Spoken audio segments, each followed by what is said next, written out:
Assalamualaikum warahmatullahi wabarakatuh. Selamat sore, saya di Desa Rimbo Panjang, Kecamatan Tamu, Kabupaten Kapuas Indonesia. Bersama Bapak PJ Alijar Kasim SPD. Kita tanyakan program ketahanan pangan Desa Rimbo Panjang ini di tahun 2005 untuk sumber pangan sesuai program Bapak Presiden Prabowo Subianto. Oh ya, untuk program nasional ini tentang ketahanan pangan, pertama sekali sesuai dengan anjuran daripada RI 1 dalam hal ini Pak Prabowo Subianto.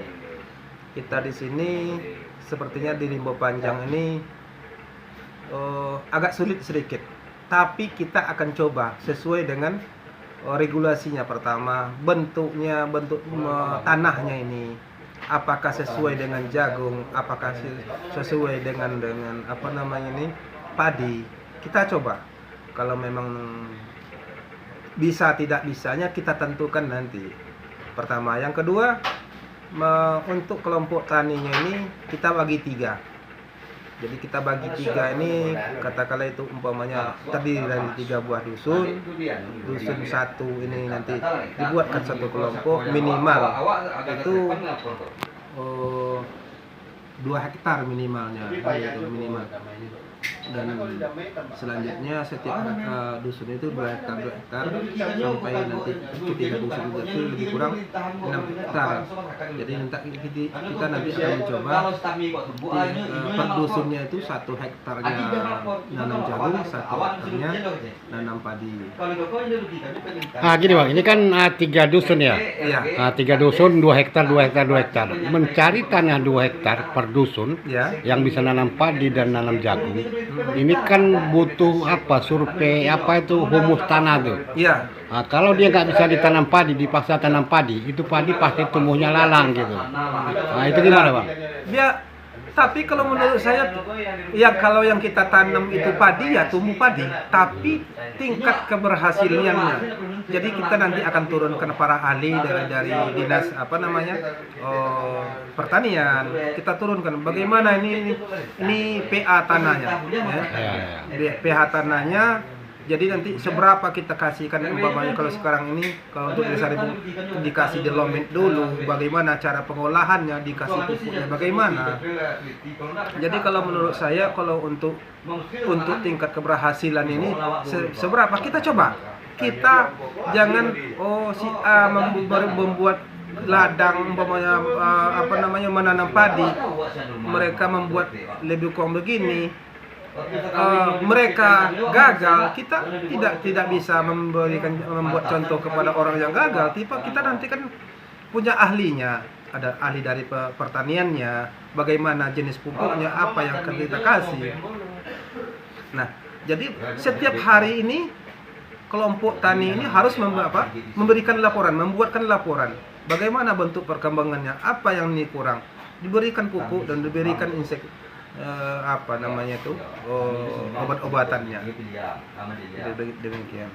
Ini Bang, masalah untuk ketahanan pangan ini ya, karena ini dikelola oleh BUMDes kan, Badan Usaha Milik Desa. Tentu kan antara BUMDes dengan petani, kelompok tani ini kan harus ada saling keuntungan gitu. Iya. Ada beberapa desa yang ini masalah bagi hasilnya agak ribut-ribut gitu ya.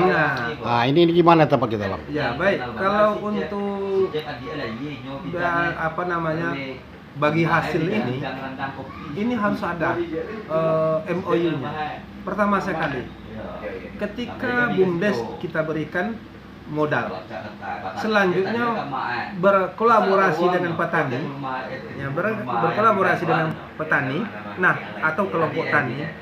Selanjutnya kelompok tani mengusulkan minta pembagian hasil. Ya. Kalau dinyatakan untuk pembagian hasil, itu kelompok tani ini harus menyertakan modal. Ya. Jadi kalau yang lebih bagusnya, BUMDes sebagai induk, selanjutnya kelompok tani ini mereka hanya pekerja. Setiap orang yang bekerja di sana, di lahan itu, diberikan langsung upah. Jadi tidak akan timbul keributan. Nanti kalau umpamanya berhasil, katakanlah umpamanya ada 20 juta, katakanlah berhasilnya.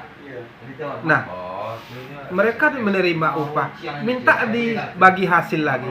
Sementara mereka tidak menyertakan modal. Kan begitu dia kan ya. Jadi artinya petani ini mau enak sendiri saja tanpa menyertakan modal. Mereka datang dan bekerja digaji, ya. Jadi enak sendiri. Jadi artinya kalau mereka punya modal bisa. Nanti kita coba dulu satu trade bagaimana bentuknya. Nah kalau ke depannya baru seberapa BUMDes mengeluarkan biaya, kelompok tani ini harus mengeluarkan biaya juga. Jadi kita sama-sama. Nah selanjutnya baru bisa dibagi. Saring dana lah. Karena harus kolaborasi dana, tidak hanya tenaga mereka bekerja setiap hari. Mereka kita gaji. Datang keuntungan nanti yang memberikan dana, menyuntikkan dana harus mereka bagi dua pula dengan kelompok tani. Di situ letak keserunya nanti. Keseru dia. Tapi kalau kelompok tani ini ikut menyertakan modal baru dia tepat. Nah, satu. Yang kedua, BUMDes ketika ada modal di sana, mengeluarkan modal di sana sekitar katakanlah untuk 1 hektar itu sekitar 35 juta. Mereka menggaji pekerja, para petani ataupun kelompok tani ini. Nah, selanjutnya ketika merugi, siap tidak kelompok tani ini ikut menanggungnya? Nah, itu dia jadi di situ.